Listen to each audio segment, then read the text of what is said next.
welcome here to Soul Passages Astrology.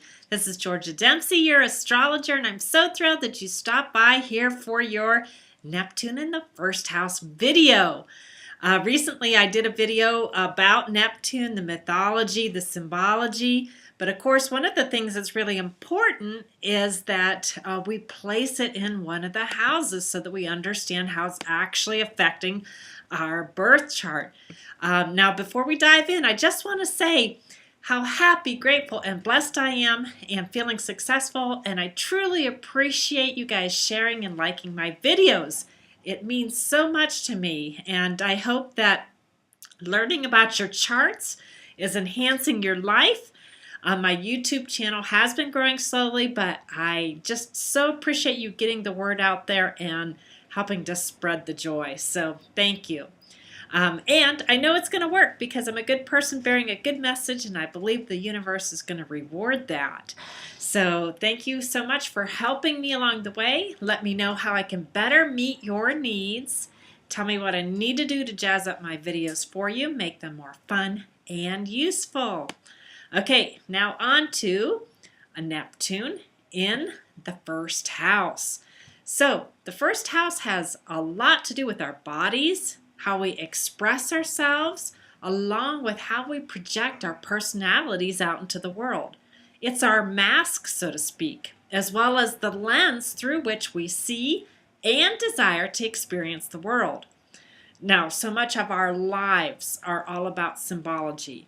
So much about astrology is symbology. That mask we wear is kind of a symbol, right? And so you kind of have to break down what the symbology means to begin to understand and get the holistic story, right?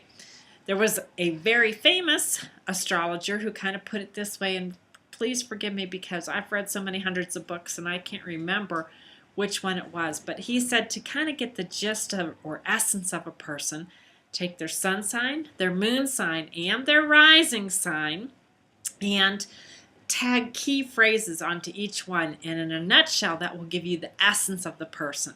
So for example, if they have an Aquarius sun, a Leo moon, and our Sagittarius rising, and that rising sign is related to that first house, right? So if we say symbolically speaking, then here's what they are. They are a genius or a revolutionary with the heart of a queen, masquerading as a gypsy. Now that adventure-loving gypsy part is the mask that you present to the world, that rising sign, that first house, and it's very linked to all of those things that we talked about that come out of you in first house energies. Now naturally, the astrological sign you have on the cusp of that first house also has a lot to do with how that mask will be displayed outwardly, as well as the lens through which you see things. So if you have a fire sign kind of torching up that first house cusp, any planets that fall within this realm are going to have verve, inspiration, passion, and boundless energy to attach to them. If it's an air sign blowing through your first, Neptune would take on kind of an intellectual feel, as well as a desire to connect socially and through various forms of communication and the sharing of ideals. This could be a very idealistic type of Neptune. Water signs lend themselves to merging emotionally, to getting to the heart of a matter, to creating and flowing with the tide and sense perceptions. And earthy cusp like Virgo, Taurus, or Capricorn, they desire to gather in resources to make things concrete and bring ideas into physical form. There can also be a very sensual enjoyment of the world when a planet falls into an earth sign. Now that we understand what that first house represents, as well as having an idea of how the signs impact any planet falling within their realms, let's consider what Neptune means when it starts gliding through that first part of the natal chart. Neptune has much to do with the consciousness of the soul. What part of our outward projection needs to be dissolved in order for you to grow as a person? Do you harbor delusions or illusions about yourself that need to be addressed? Are you subconsciously creating circumstances in your life that make you feel victimized? Have you somehow become a scapegoat for others to pick on? These are just a few questions that pop into my mind.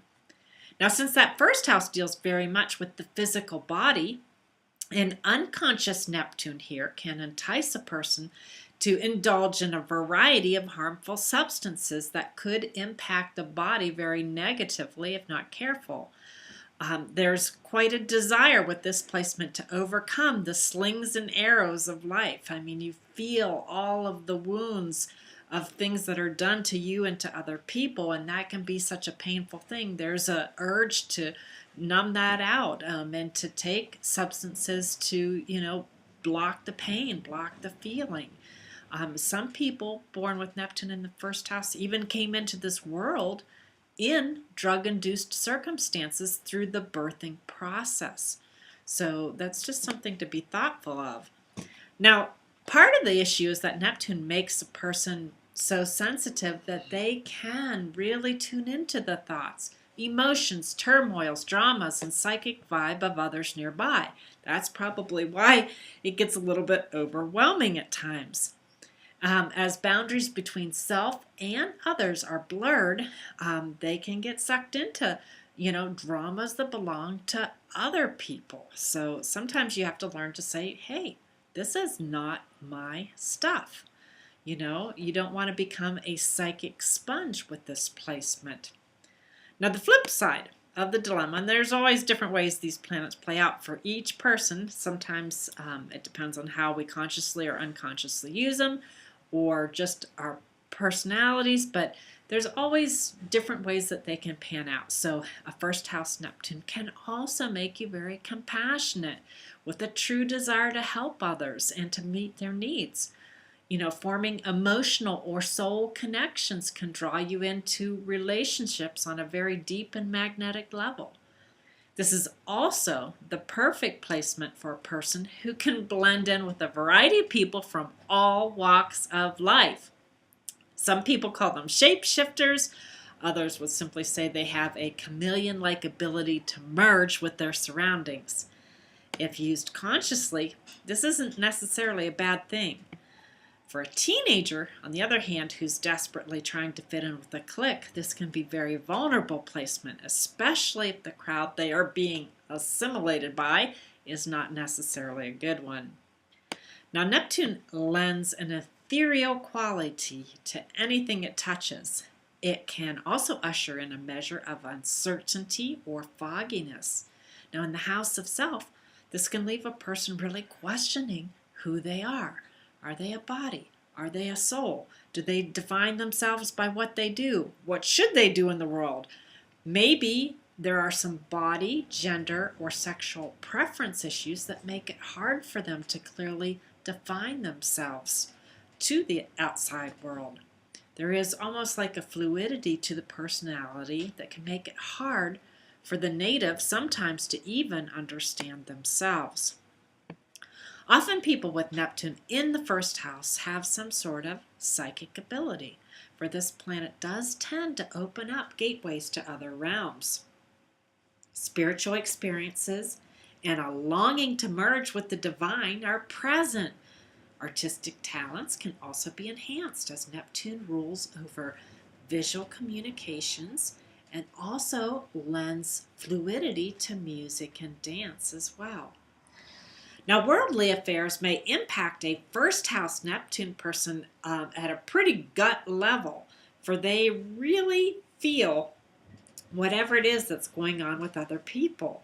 Now, this can encourage people to be saviors, some to be martyrs, in order to get their message across. Though they have a keen desire to be altruistic while helping others, there's also a need to practice self-care, and I really can't say this enough for this placement.